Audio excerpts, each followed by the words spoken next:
Bonjour à toutes et à tous et bienvenue sur Grand Lille TV. Nous sommes le mardi 2 juillet. Voici une nouvelle édition du journal de la rédaction. En images, en 7 minutes, tout ce qu'il faut retenir de l'actualité est dans votre métropole lilloise.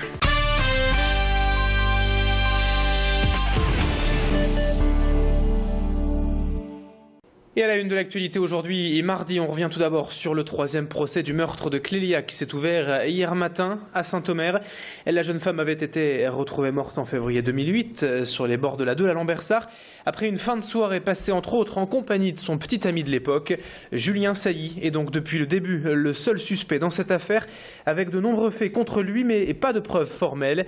Il continue d'ailleurs depuis plus de 5 ans de clamer son innocence et c'est donc un procès en appel qui se tient cette semaine devant la cour d'assises du Pas-de-Calais. Les deux familles de Clélia et de Julien, ainsi que leur avocat, vont donc vivre une nouvelle semaine d'audience très difficile que l'on suivra ces prochains jours sur Grand Lille TV. L'autre actualité et l'autre information en images d'hier, en ce lundi donc 1er juillet, c'est la visite hier matin à Lille de Najat Vallaud-Belkacem. La ministre des Droits des Femmes est venue encourager l'égalité professionnelle entre femmes et hommes à travers un pacte signé entre l'État et la région. Le Nord-Pas-de-Calais est d'ailleurs le premier territoire à mettre en place une telle convention afin d'apporter de nouvelles réponses aux inégalités dans le monde du travail, avec par exemple un meilleur suivi des PME et TPE, notamment dans les organisations syndicales. Un meilleur accompagnement également des bénéficiaires du congé parental lors de leur retour à l'emploi.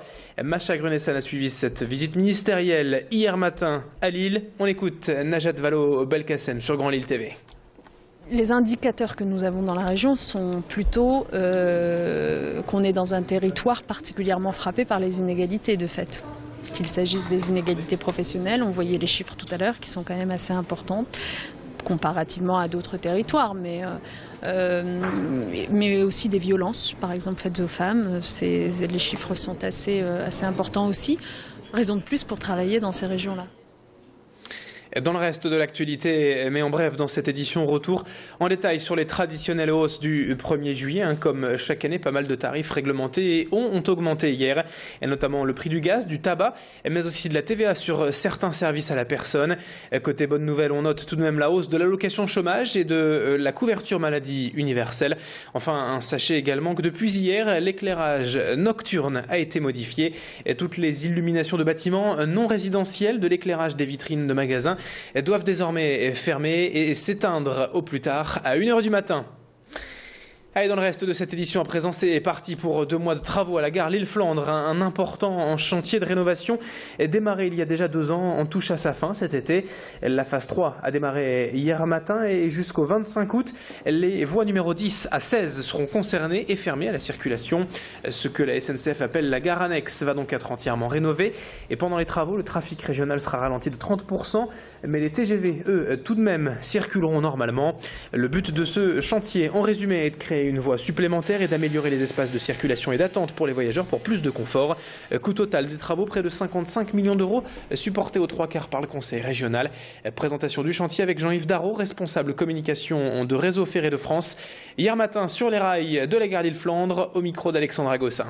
Donc ici nous sommes donc sur les voies 14 et 15, donc voies qui ont été préparées dans la mesure où on a retiré les anciennes voies, l'ancien caillou, et donc vous voyez un site qui est prêt lui à recevoir sa voie nouvelle.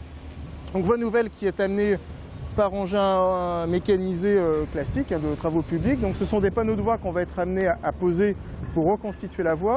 Et ensuite on va procéder aux différentes opérations qui permettront d'avoir une voie définitive, c'est-à-dire du ballastage, donc on va amener le caillou et ensuite on va procéder à des opérations mécanisées qu'on appelle le bourrage et le dressage de la voie pour lui donner ses caractéristiques géométriques définitives, c'est-à-dire mettre la voie à niveau. Autre chantier d'envergure dans l'agglomération lilloise, c'était la rénovation de la patinoire Serge Charles de Wascal pour sa 3e et dernière phase des travaux, en fait commencés il y a déjà longtemps, en 2003, mais qui vont enfin se terminer cet été. Cette dernière étape doit être finie en effet pour la fin du mois d'août, pour permettre la réouverture du bâtiment à la rentrée en septembre. Il s'agit de travaux de rénovation d'acoustique et phonique, mais d'isolation aussi et surtout, avec notamment l'installation d'une nouvelle centrale de traitement de l'air et une réfection de la toiture. Tout cela pour permettre permettre enfin l'ouverture de la patinoire de Wascal tout au long de l'année, 12 mois sur 12, car avant l'enceinte devait fermer en effet l'été pour des problèmes d'isolation. 1,4 million d'euros ont été débloqués ainsi par la communauté urbaine de Lille pour permettre ce chantier que nous présente en détail le responsable d'exploitation de la patinoire Serge Charles, Sébastien Vercoutre, rencontré par Tanguy Descluse. Aujourd'hui, avec ces travaux d'isolation, on aura une ouverture 12 mois sur 12. Une température à l'intérieur de l'équipement de 12 degrés, c'est l'objectif qui est visé, ce qui permettra aussi d'améliorer le confort des salariés, donc de l'équipe d'exploitation de la patinoire, notamment en période hivernale.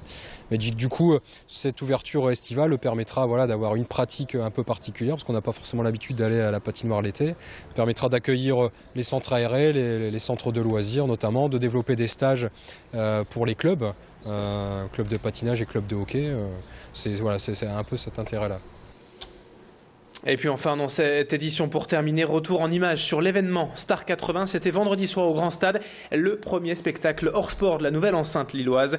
Près de 40 000 personnes ont assisté au retour sur scène des anciennes gloires du top 50, avec entre autres Jean-Luc Lahaye, Sabrina, début de soirée, Caroline Loeb, Émilie Image ou encore Jean-Pierre Madère. Le film Star 80 a d'abord été projeté sur écran géant avant le concert événement, le dernier de la tournée nationale. Le spectacle s'est ensuite terminé au beau milieu de la nuit pour le plus grand bonheur des milliers de Lillois venus au Grand Stade, sur des images signées Bérénice Lemestre. Fin de ce journal, donc dans un instant la météo des plages également et l'infotrafic. Très belle journée aujourd'hui en ce mardi 2 juillet sur Grand Lille TV.